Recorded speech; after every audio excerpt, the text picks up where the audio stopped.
विपिन जी नमस्ते। माननीय प्रधानमंत्री जी नमस्कार। मैं 153 इकाइयों की ओर से आपको सादर प्रणाम करता हूं। मैं औद्योगिक आस्थान चांदपुर वाराणसी से बोल रहा हूं। यहाँ पर 60 एकड़ में 153 यूनिट्स हैं। हमारी 10 यूनिट्स इस प्रकार की हैं जो कि पूरी तरह से एक्सपोर्ट ओरिएंटेड हैं। इनका प्रतिष्ठित यूनिट्स का देश विदेश में अपनी स्थापित यूनिट्स हैं और इस कारण बायर्स भी हमारे यहाँ आते हैं। परंतु हमारी उस समय स्थिति ऐसी हो जाती है, मोड़ जैसी हो जाती है कि वो सुंदरता बिखेरता है, प्रसन्नता व्यक्त करता है, परंतु जब वो पैर की ओर देखता है तो वो उदास हो जाता है। तो इस कारण जो हमारी सड़कों की स्थिति थी और हमारी एसोसिएशन के माध्यम से हम प्रशासन को और उस समय वर्तमान सरकारों को बताते थे, परंतु बहुत ध्यान नहीं दिया गया। इस कारण से सारी पूर्णता के बावजूद हम लोग अपने बायर्स को बुलाने में यहाँ पर डरते थे कि वो हमारी जो स्थिति है वहां से वाकिफ होंगे और फिर वो हमारे लिए उचित स्थिति नहीं रहेगी। परंतु जब वर्तमान सरकार आई, उनके संज्ञान में डाला गया, अधिकारियों ने सहयोग किया, तो 10 करोड़ 83 लाख रुपया हमें सैंक्शन हुए हैं और उसके साथ साथ ही कार्य भी शुरू हो गया है। मैं कार्यस्थल से ही भी बोल रहा हूं और अभी सड़क भी आप देख रहे होंगे कि सड़क पहले से टूटी फूटी थी, अब कार्य शुरू हो गया है। आपने औद्योगिक आस्थान चांदपुर के चारों तरफ, यहाँ मनवाडी रेलवे स्टेशन मात्र 1.5 किलोमीटर दूर है, जहां पर आपने नवीनीकरण कराया, प्रमुख रेल गाड़ियों को यहां से संचालन कराया और लहरतारा ओवर ब्रिज से लेकर के और चौका घाट तक, जो कि हमारे औद्योगिक आस्थान के लिए कई गाड़ियां ट्रक्स वगैरह नहीं आ पाते थे, वहां कराया।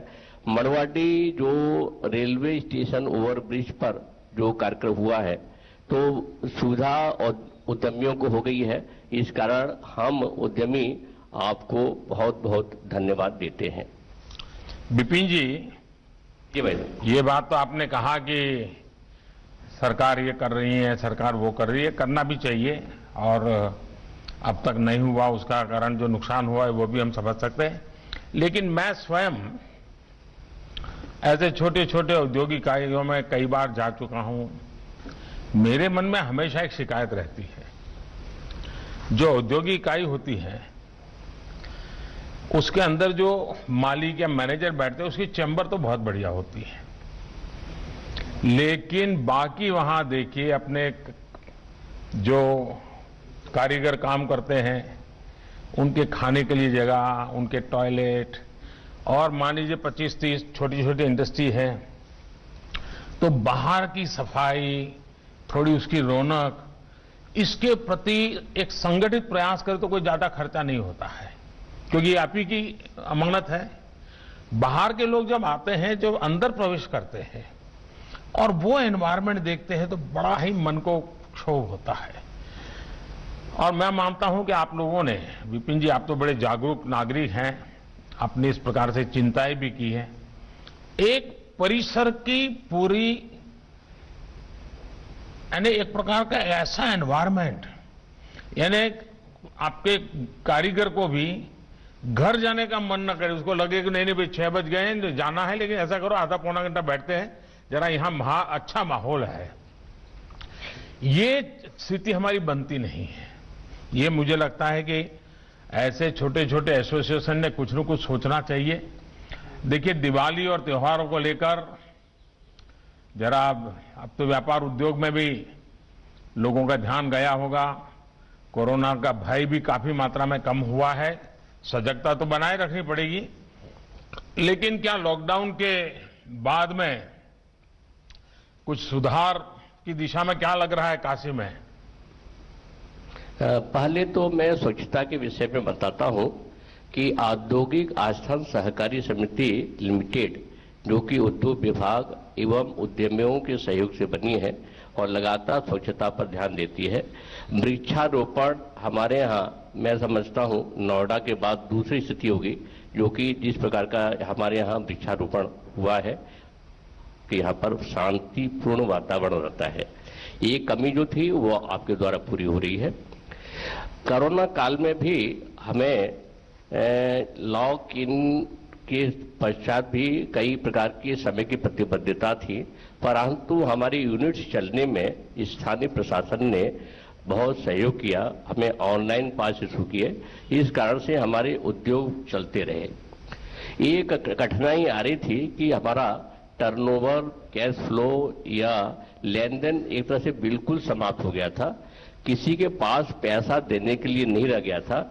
इस कारण से हमारे उद्योग प्रभावित हो रहे थे, हम कच्चा माल परचेज नहीं करने की स्थिति में थे।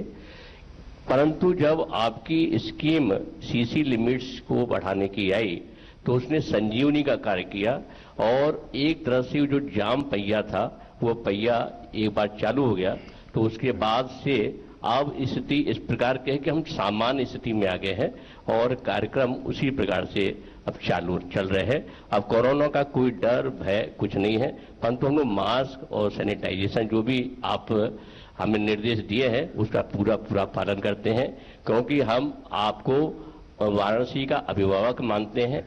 आप जैसा निर्देश देते हैं वैसा पालन करते हैं। आप लोगों ने, प्रदेश सरकार ने, राज्य सरकार ने, केंद्र सरकार ने उद्योगों के लिए, वाराणसी के लिए बहुत किया है। अब हमारी बारी है और हम कोशिश करेंगे कि आत्मनिर्भरता के लिए जो भी प्रोडक्ट्स हम लोग बना सकते हैं, विदेशों से की निर्भरता समाप्त करके दिवाली पर हम कम आकर्षक झालर इस्तेमाल करेंगे, परंतु विदेशी झालर को इस्तेमाल नहीं करेंगे। ऐसा काशी में 3-4 वर्षों से विभिन्न संगठनों के द्वारा प्रयास चल रहा है। इस बार और पुरजोर से ये कार्यक्रम चलेगा। निश्चित रूप से हम आत्मनिर्भरता की ओर आगे बढ़ेंगे। चलिए विपिन जी, आपकी बातें सुनकर के बहुत अच्छा लगा और मैं तो क्या अभिभावक हो सकता हूं। काशी का हर बेटा बेटी काशी के सच्चे अभिभावक है। आज काशी जो भी है काशी वासियों के कारण है। मेरा तो सौभाग्य है कि ऐसी एक पवित्र नगरी में आप लोगों के बीच कुछ न कुछ काम करने का अवसर मिला, कुछ सीखने का अवसर मिला। तो मैं तो काशी का एक प्रकार से जितना धन्यवाद करूं उतना कम है। फिर एक बार विपिन जी मैं आपका बहुत धन्यवाद करता हूं।